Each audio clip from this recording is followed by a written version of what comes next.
ada pernyataan terakhir dari Presiden Prancis Emmanuel Macron yang menjadi kontroversial di tengah masyarakat kita.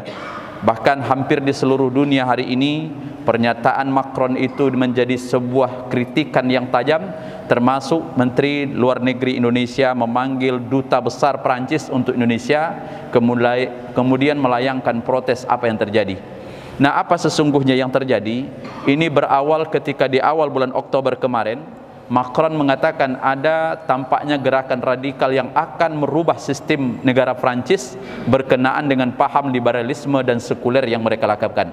Kemudian tidak hanya sampai di situ, pada tanggal 16 Oktober yang lalu ada seorang guru yang bernama Samuel Paty. Samuel Paty ini guru sejarah, kemudian mengajarkan kepada muridnya di dalam kelas seraya mengatakan ini pelajaran tentang kebebasan bagi mereka yang beragama Islam, boleh tidak mengikuti pelajaran ini.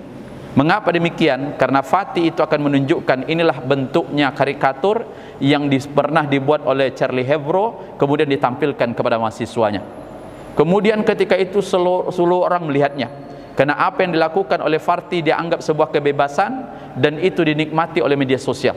Saking viralnya, akhirnya Paty itu melaporkan orang yang pertama kali mengunggah apa yang terjadi di kelas, karena itu dianggap mencemarkan nama baiknya. Tapi Bapak Ibu yang berbahagia, peristiwa itu tidak sampai di situ saja. Rupanya komunitas merasa tersinggung. Mengapa kasus yang dianggap melecehkan Nabi kemudian diungkit, dan itu terus menerus dan sudah tidak sedikit makan korban di Prancis. Maka ada seorang anak muda yang bernama Abdullah, kemudian lahir dari keturunan orang Cencen atau Chetnya yang besar di Prancis, kemudian memiliki niat untuk membunuh sang guru Samuel Paty tersebut. Maka niat itu dikesampaikan, walaupun sesungguhnya dia tidak tahu apa bentuk atau bagaimana bentuk guru tersebut. Tapi dia bertanya kepada orang-orang yang ada di kelas, kemudian dia dampak fisiknya, kemudian satu hari memang ia penggal guru itu dan dia mati.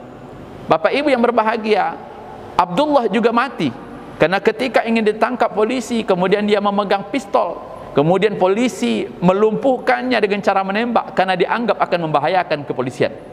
Apa yang terjadi? Rupanya pistol yang dibawa oleh Abdullah dari Cencen itu rupanya hanya pistol mainan, tapi yang bersangkutan telah mati. Tidak hanya sampai di situ Bapak Ibu yang berbahagia, Macron datang ke tempat peristiwa, kemudian mengeluarkan sebuah pernyataan. Pernyataan itu yang diprotes oleh dunia Islam. Apa yang dikatakan oleh Emmanuel Macron? Bahwa Islam adalah agama yang memiliki atau menghadapi krisis yang luar biasa. Pernyataan itu dikomentar oleh beberapa orang, termasuk di dalamnya Tayyip Erdogan. Tayyip Erdogan lebih hebat lagi. Apa dia katakan dalam sebuah komentarnya? Harusnya Macron ini dibawa ke rumah sakit untuk memeriksakan kejiwaannya. Apa dia masih sehat atau tidak? Dan tidak kalah hebatnya dengan apa yang disampaikan oleh Presiden Pakistan. Dan protes itu luar biasa dan hari ini bermuara Bapak Ibu yang berbahagia. Maka Bapak Ibu yang berbahagia, itulah yang terjadi hari ini. Boikot besar-besaran yang dilakukan oleh negara Timur Tengah yang hampir tidak pernah terjadi dan hari ini terjadi. Seluruh produk-produk yang berlabelkan Prancis ditarik. Boleh dikatakan maaf, Prancis itu paling utama dalam produk-produk kosmetik. L'Oreal namanya, entah apa lah, tapi bapak-bapak pasti tidak juga akan pakai itu. Itu mak-mak yang pakai itu. Nah, subhanallah, ditarik. Luar biasa, sehingga apa yang terjadi? Menteri Luar Negeri Prancis pun kebingungan. Karena maaf, memang ekspor yang terbesar yang dilakukan oleh Prancis adalah ke negeri Timur Tengah, dan Kuwait adalah negara yang paling banyak memakai atau menjadi pembeli dari produk-produk situ. Nah, apa yang kita bandingkan? Inilah Bapak Ibu yang berbahagia, bahwa sesungguhnya ketika Nabi Muhammad atau agama dihina, tidak hanya kita yang akan marah, bahkan maaf, alam juga akan marah. Ada sebuah informasi yang disampaikan oleh Jalaluddin Ibrahim bin Muhammad At-Tiwi tentang dahulu ketika orang-orang yang namanya orang Mongol murtad. Mereka punya pemimpin, kemudian pemimpinnya murtad, dikumpulkannya orang sebanyak-banyaknya. Kemudian apa yang dikatakan oleh Jalaluddin Ibrahim itu? Kemudian dia menghina Nabi Muhammad sejadi-jadinya. Begitu dia menghina, kemudian di antara mereka ada yang membawa anjing. Anjing itu diikat. Maka maaf, begitu pemuka Mongol yang menghina Nabi Muhammad, anjing itu dengan kekuasaan Allah lepas, kemudian dia mengejar orang yang menghina Nabi Muhammad. Dicakar-cakarnya mukanya, Pak. Sehingga orang-orang yang mendengar mengatakan, mengapa kamu dari tadi menghina Nabi Muhammad? Padahal dia orang murtad. Karena engkau menghina Nabi Muhammad, maka anjing itu marah. Apa kata pemuka Mongol itu? Anjing itu saja yang agresif. Ketika saya ceramah atau saya berkhutbah, saya angkat tangan, mungkin tangan saya ini disangka makanan oleh anjing. Anjing itu ditangkap lagi, Pak. Kemudian dia teruskan ceramahnya, menghina Nabi Muhammad, menghina. Rupanya apa yang terjadi? Anjing yang lain pun lepas, kemudian dikejarnya pemimpin Mongol itu, kemudian diputusnya antara kepala dan badan. Apa yang terjadi? Apa kata orang? Apakah semua anjing itu sama? Maka apa yang dikatakan Jamaluddin Ibrahim? Anjing saja kalau Nabi Muhammad dihina, marah, apalagi kita, Pak. Tapi maaf bahasanya, kalau ada orang Islam nabinya tak marah, lebih parah daripada yang tadi itu. Nah, itulah bisa. Apa yang terjadi? Subhanallah, dihabiskannya. Dan boleh dikatakan maaf, apa yang dikatakan? Seluruh orang yang menghina Nabi dalam sejarah, tidak ada di antara mereka yang tidak terzolimi dan tersiksa hidupnya menjelang mati. Abu Lahab, coba Bapak lihat bagaimana Abu Lahab menjelang akhir hayatnya. Mati dalam keadaan membusuk. Tak seorang pun yang mau menengok jasadnya. Jangankan orang lain, anaknya saja tak bersedia menengok ayahnya, karena jasad ayahnya mengeluarkan bau yang tidak tertahankan. Tidak dimandikan, Pak. Tidak lagi sanggup orang mengapani.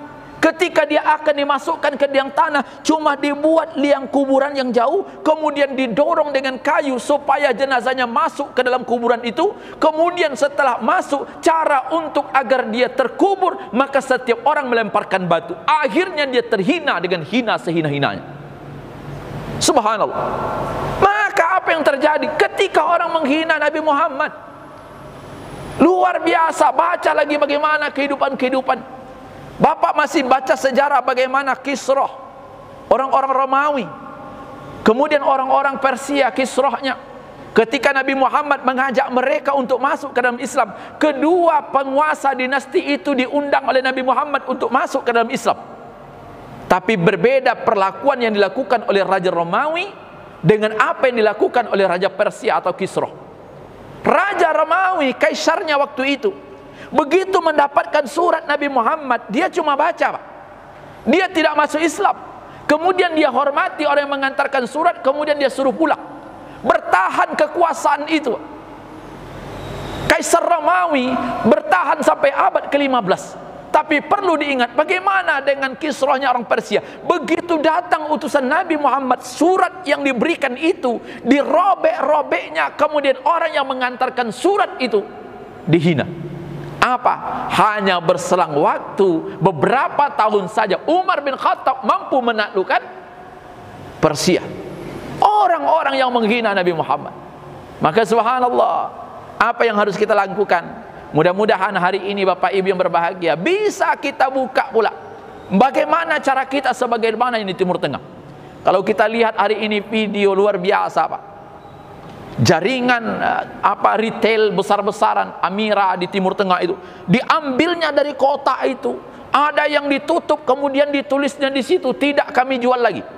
Ada produk-produk Perancis yang mereka masukkan, kemudian mereka membuangkan. Walaupun maaf mereka akan rugi tidak sedikit, tapi maaf demi kemuliaan nabinya mereka bisa melakukan itu. Logika sederhana, Bapak. Seandainya kita punya ibu, kemudian ada orang jual lontong menghina ibu kita, mungkin tidak kita mau membeli lontongnya lagi? Nggak akan datang, Pak.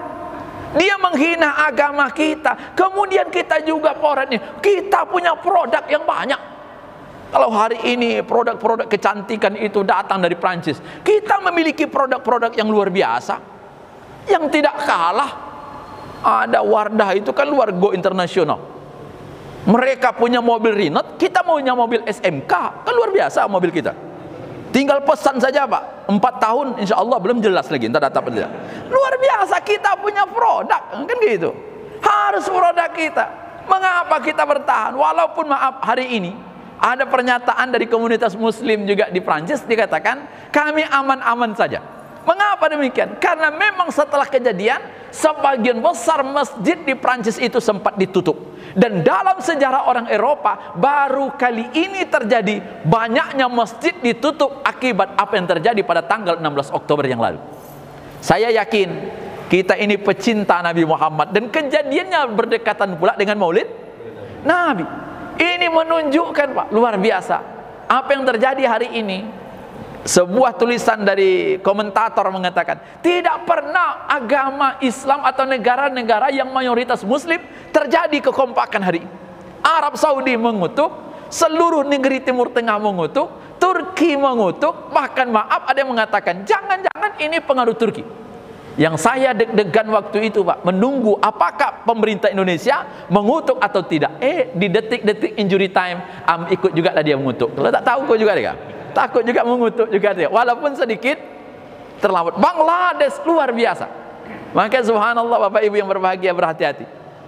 Antum tidak senang dengan apa yang diajarkan, ada cara lain yang mungkin bisa menyalurkan. Tetapi maaf sekali lagi, dalam sejarah orang yang menghina Nabi Muhammad dan ajaran Islam, hampir di akhir hayatnya wafatnya dalam keadaan hina di hadapan manusia.